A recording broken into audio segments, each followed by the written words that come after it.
Et salut tout le monde, c'est Swenji. Pour ma première vidéo, je voulais commencer par un tuto sur les portails héliotropes, car c'est vraiment la base de la classe, et que c'est pourtant assez méconnu de la majorité des joueurs. J'ai bien conscience que ce tuto a déjà été fait sur YouTube et sur le forum officiel aussi. Je prétends pas du tout que le mien sera meilleur, mais vu que je compte faire des vidéos sur l'hélio de toute façon, je veux commencer par les bases avant de me lancer dans quelque chose de plus précis. Donc ça va passer par un tuto portail. Dans ce tuto, je vais vous donner des outils pour calculer une redirection de portail, mais ce qui est important, c'est pas de retenir ça par cœur, c'est plutôt de voir comment ça se passe et d'inventer votre propre façon de voir les choses et vos propres moyens mémotechniques pour trouver une redirection rapidement. Donc, personnellement, à force de m'entraîner, je vois les redirections à l'intuition sans forcément appliquer une méthode particulière. Voilà, donc c'est tout ce que j'avais à dire, passons sans plus attendre au tutoriel en lui-même. Le principe de base des portails, il est pas très compliqué à comprendre, mais il est très chiant à énoncer. Du coup, je vous ai fait une version raccourcie ici et on va voir directement un exemple. Voilà, donc dans cet exemple-là, on veut taper depuis le portail 1 et on veut savoir où ça ressort. Donc on voit que le portail 1 est à 5 PO du portail 3, 6 PO du portail 4 et 4 PO du portail 2. Le plus proche, c'est le portail 2, donc on se dirige vers le portail 2 d'abord. Ensuite, une fois au portail 2, on est à 2 PO du portail 4 et 5 PO du portail 3. Donc le plus proche, c'est le portail 4 et on se dirige vers le portail 4. Enfin, il ne reste plus que le portail 3 qui est à 5 PO, donc on se dirige vers le portail 3 et on a notre direction et la sortie qui est le portail 3. Comme on va le voir par la suite, il y a des tas de cas particuliers à prendre en compte. Mais le principe de base de la redirection est toujours le même. Depuis une entrée donnée, on ne détermine pas directement la sortie, mais plutôt le prochain portail par lequel on va passer, et que je vais appeler le point de passage depuis l'entrée pour faire plus simple. Ensuite, les portails se comportent comme si l'entrée était en fait placée sur le point de passage et les portails par lesquels on est déjà passé étaient fermés. On le voit bien sur cet exemple.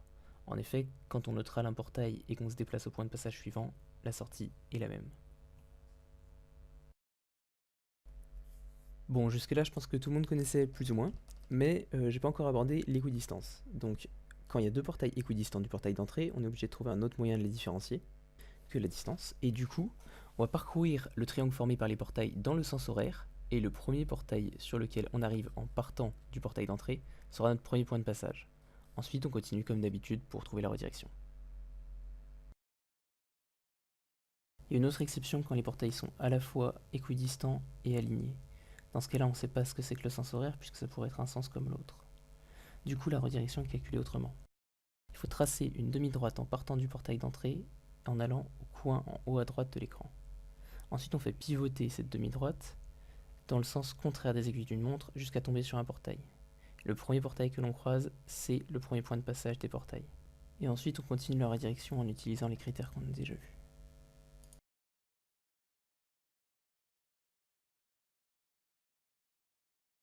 S'il y a trois portails à équidistance du portail d'entrée, on doit distinguer deux cas.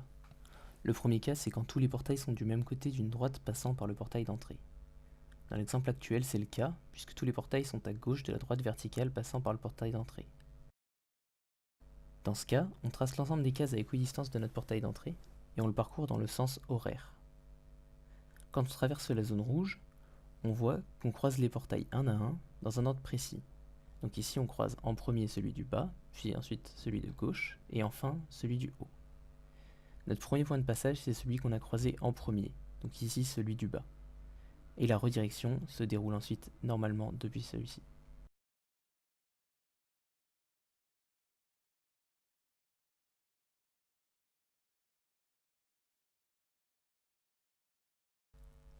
L'autre cas, c'est celui où on ne peut pas trouver de droite passant par le portail d'entrée tel que tous les portails soient du même côté de cette droite. Par exemple, là on voit que quelle que soit la droite choisie, il y aura toujours au moins un portail de chaque côté de cette droite. Dans ce cas-là, la redirection se calcule de la même façon que pour les deux portails équidistants et alignés.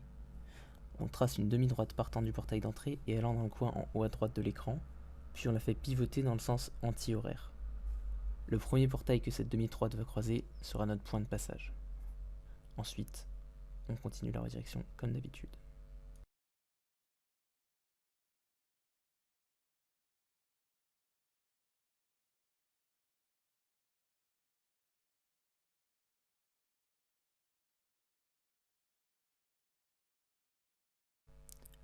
Et voilà, c'est tout ce que vous avez à savoir pour calculer vos redirections de portail.